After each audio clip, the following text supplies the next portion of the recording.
what I think I'm gonna do is install the clutch, and I'll take you along for that. I have it over here. I gotta clean up all this extra old brake stuff. Maybe sell it as a lot.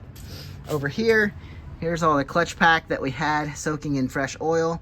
I have it dripping off here, and basically we're just gonna go and drop this in. Looks like I kept it all in order.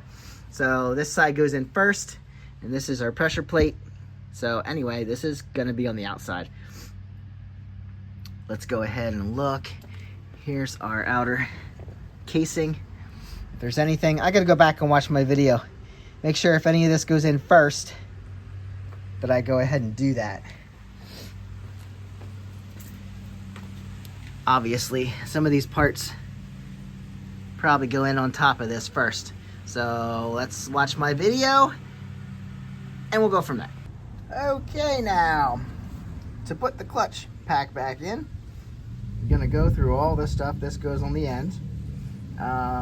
This stuff, whoop, is already still in there. The inner basket and the inner hub, which is that. Let's see, we could probably actually, clutch outer housing is the 12.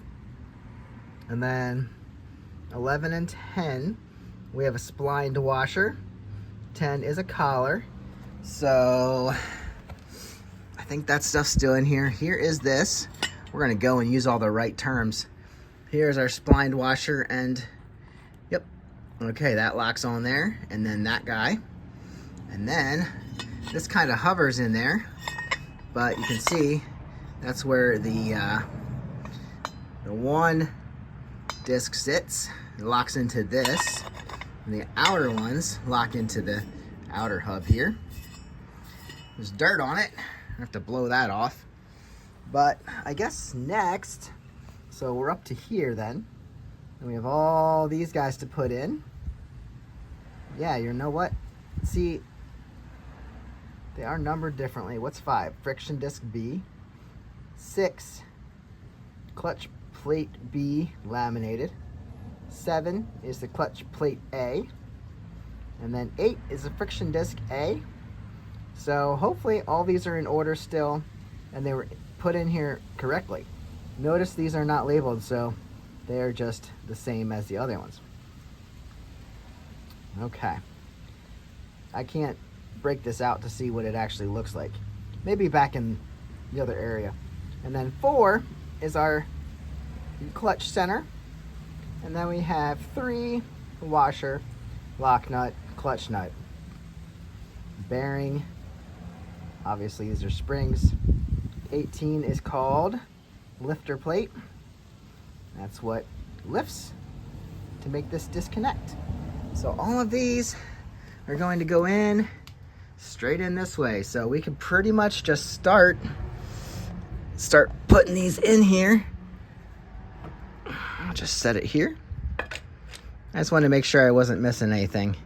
So first one, separate it out. The first one here is going to lock into the outside. All right. Is a friction disc. Why are we not sliding back? Why is this not working already? There we go. Okay. All right. I'm going to start with that. Now the next one is the metal. And the metal has the teeth on the inside, obviously. And that's going to lock onto this guy. So, I wonder if I can put this all in at once. You'd have to... Ugh. Okay, so that's going to go in there. I am going to have to do this differently. There's no way that's going to lock onto this one. All right, I'm going to do this with 2 hands and feed this in and spin them around, and we're going to make this right. But this whole thing can go in together. I just want to make sure each individual one, which I already did, is separate and not stuck to each other. So then they're not going to disconnect like they should. All I had to do was take this whole thing and just make sure to line up these with the slot. So everything's good there. Now look, when I turn the inner hub, it all turns. You can see the metal discs sliding along. Now, if this compresses and that material comes in contact, this will lock in and then spin with the out, which actually spins the engine, so I can't do that by hand. So anyway, go ahead and put everything else together. Okay, now, so we have this washer, which has kind of a concave look to it, but luckily on this, it says outside, see across the bottom. So that goes in this way, over the main hub there, over the main shaft. Then we have this guy, which folds out. Obviously this bends over the lock nut. This is the lock nut, so it locks the nut in. And you can see there's like a little notch here, so obviously that lines up there. Perfect. Okay, and then this just got dirty, but I don't think this has a concern. Oh, this side's flat, so that obviously goes in, and then the outside is kind of concave, so that's going to lock in like this, and I need to clean it off, and I'm sure there's an actual amount of pressure this should be locked into. And we got to get out our special tool. Okay, now our manual says 38 to 42 Newton meters or 27 to 30 foot-pounds. Luckily, we have both of those on here. We have our adapter that's going to fit on that nut, and then we have an adapter inside, an adapter here. I don't know what you're going to find, but this is a 24 millimeter wrench socket, special socket. And I don't know what they're called, but I picked this one up years ago, and it always comes in handy when you need it. So you're probably going to need to hold this steady, and then we're going to torque this down and then bend the tabs back into place on the locking nut. I held that in place just like that while I turned it to 27, 30 foot-pounds. It's not that much pounds, so it's not going to be that big a deal when you do it. And then we got to line up the blocking tabs, maybe a little bit forward, a little bit back. I got to find them. And then we'll maybe a little bit more. I see a locking tab right here.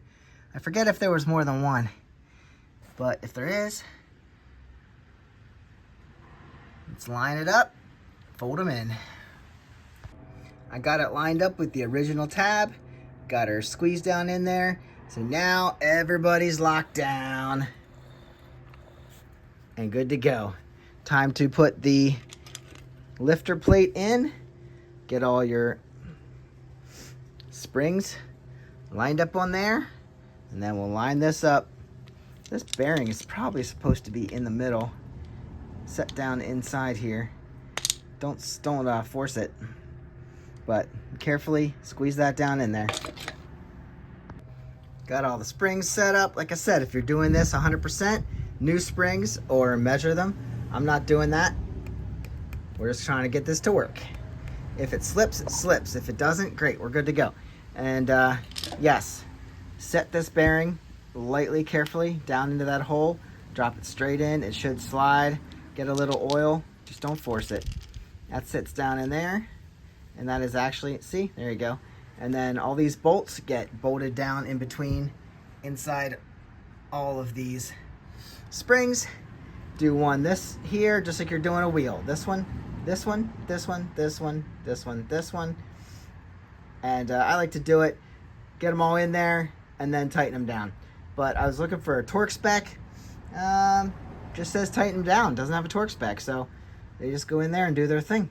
I'm gonna go ahead, put this in, and then tighten them down, and they're 10 millimeter, then we should be done.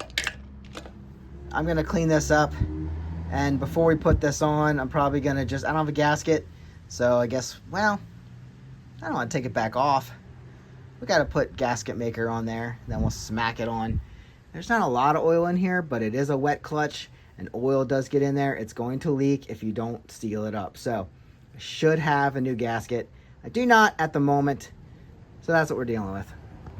All right, it's a little painful, but I tightened everything down and used the impact.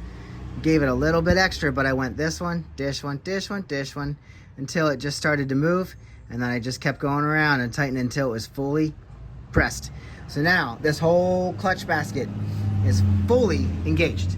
So what has to happen to release this? Well, in the housing, there is a thing that pushes this center in, and that's what, I don't know, you guys can take it apart, look at it. With this basket, when this pushes in, this lifts out. So that allows everything to release. Our clutch cable is over here, brand new. We installed it and found out that was all seized up in there. Now it's all freshly put back together. I'm going to put the cover on, but where are the bolts? That's actually a good question. Where are the clutch bolts for the cover? Huh. All right, well, that's no big thing. We'll find them.